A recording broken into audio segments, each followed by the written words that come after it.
Tenemos un libro que no es aniversario de nada. No, bueno, estamos sacando ahora a la luz pública la 6ª edición. Nosotros comenzamos a reeditar La sombra del caudillo de Martín Luis Guzmán en el 19, en un aniversario del Día Nacional del Libro, y seguimos haciendo ediciones. Y no paramos de distribuirlo y de venderlo. Es un clásico que retomó un nuevo aire a partir de que lo publicamos, y también por la actualidad de muchos de sus temas, Paco. Sí, lo que pasa es que siendo, no sé si es la mejor novela de Martín, es difícil saberlo, pero sin duda es la más popular, la que una y otra vez ha regresado, y las virtudes del libro no solo las tiene Martín Luis Guzmán, sino las tiene que intentaron matarlo. A ese libro lo intentaron matar, con singular alegría. Y varias veces. Sí, y le metieron con ganas para matarlo.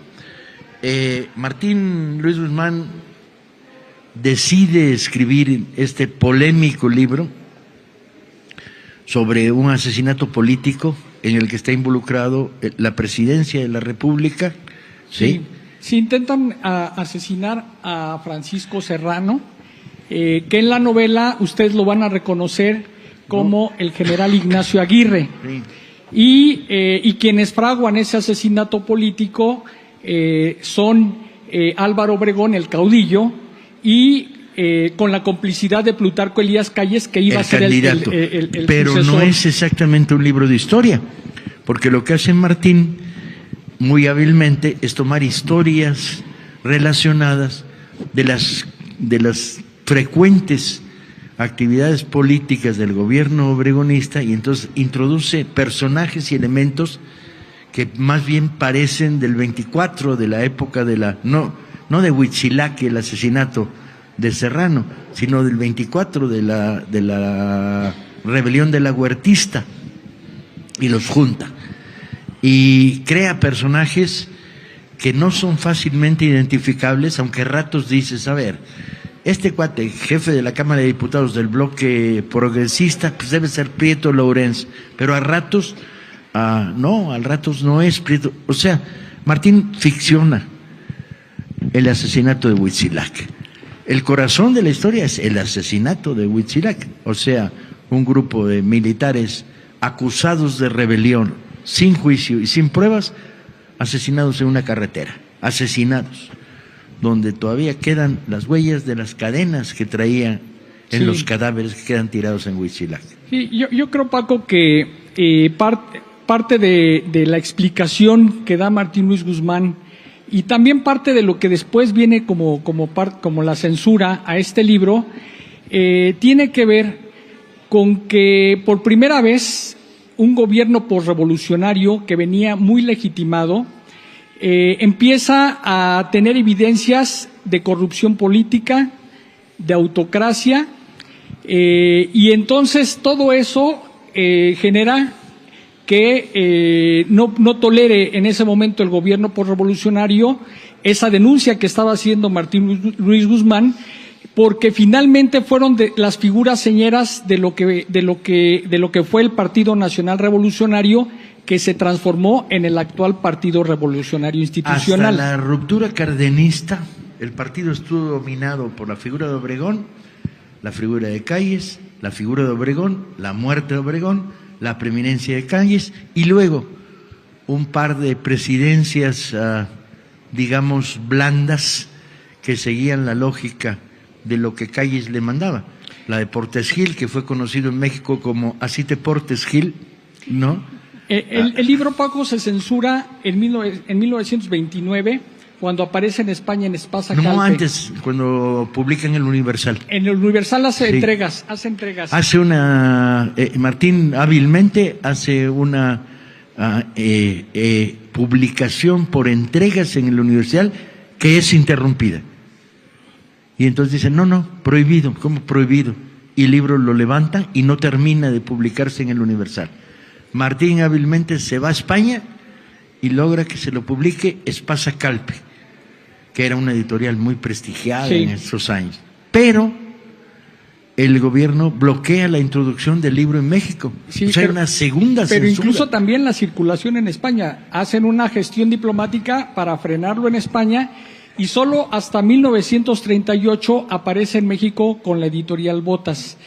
Y después, Peor. mucho tiempo después, en 1960, se lleva a la pantalla en una película magistral de Julio Bracho. A él le gusta, a mí no me fascina, gusta me la sombra de fascina la película, no me gusta, Y, me parece acartonada. y cuenta Julio Bracho que la ven los militares, son invitados a la premier de la película y en ese momento le piden al presidente López Mateos que se prohíba la exhibición de la película porque de acuerdo a su punto de vista, denigraba los valores y los principios del ejército.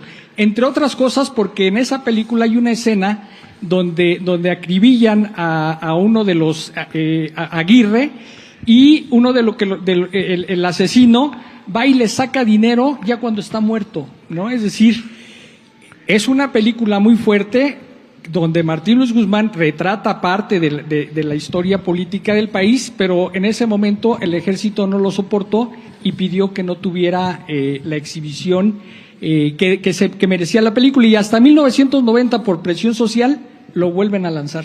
Y lo estrena en un estreno semiclandestino en la Cineteca con gran expectativa. O sea, estamos ante un libro que retrata no periodísticamente, sino novelísticamente, un momento clave de la post-revolución mexicana, que dice con todas las letras, el obregonismo no solo censuraba, capturaba, reprimía, sino acribillaba, asesinaba. Y junta la rebelión escuderista a los elementos que luego veríamos en la campaña electoral contra Vasconcelos y el fraude, junta este cúmulo de autoritarismo que estaba en el poder y que se conservó en el poder 10 años desde el golpe de Agua Prieta en 1920, ¿no? Pero además, Paco, no perdamos de vista que probablemente, y de acuerdo con los críticos y los lectores, señalan que en los primeros 50 años del siglo XX no hubo una novela mejor que La sombra del caudillo, hasta que ya en la segunda mitad del siglo XX irrumpe la figura de Juan Rulfo, con su gran novela. No sé si los gestos que me estás haciendo con un reflector atrás, que el que me traía borracho, gracias, muy amable, son que ya tenemos que pasar a la tercera parte.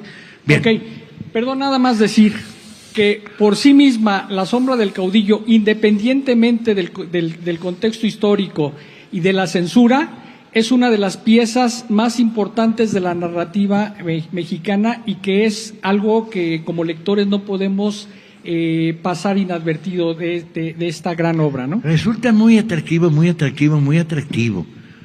porque además está cruzado por una historia de amor que le gusta mucho a Martín Luis Guzmán, que es una historia múltiple, porque el personaje central tiene esposa, tiene una novia a la que quiere conquistar, que es medio pirurris, y de pasada es putañero. O sea, tiene todos los elementos de una conducta sexual al viejo estilo. Casa grande, casa chica y casa de todos, digámoslo, para definir un burdel. Y a Martín le encanta la posibilidad de moverse en esta historia de amor a la que le dedica páginas. Pero hay otra cosa, y ya nos vamos, muy importante. Cuando la lean van a descubrir una ciudad de México que ninguno de nosotros conocimos, pero que podemos reconocer. Entonces es muy curioso cuando empieza a definir los volcanes, Chapultepec, la Alameda. La descripción de la Jusco yo creo que es una de las piezas de prosa poética más acabados de la novela mexicana. Y la hace Martín Luis Guzmán justo en esta novela. Y ya nos vamos. Ahora sí. ¿Ya nos vamos? No.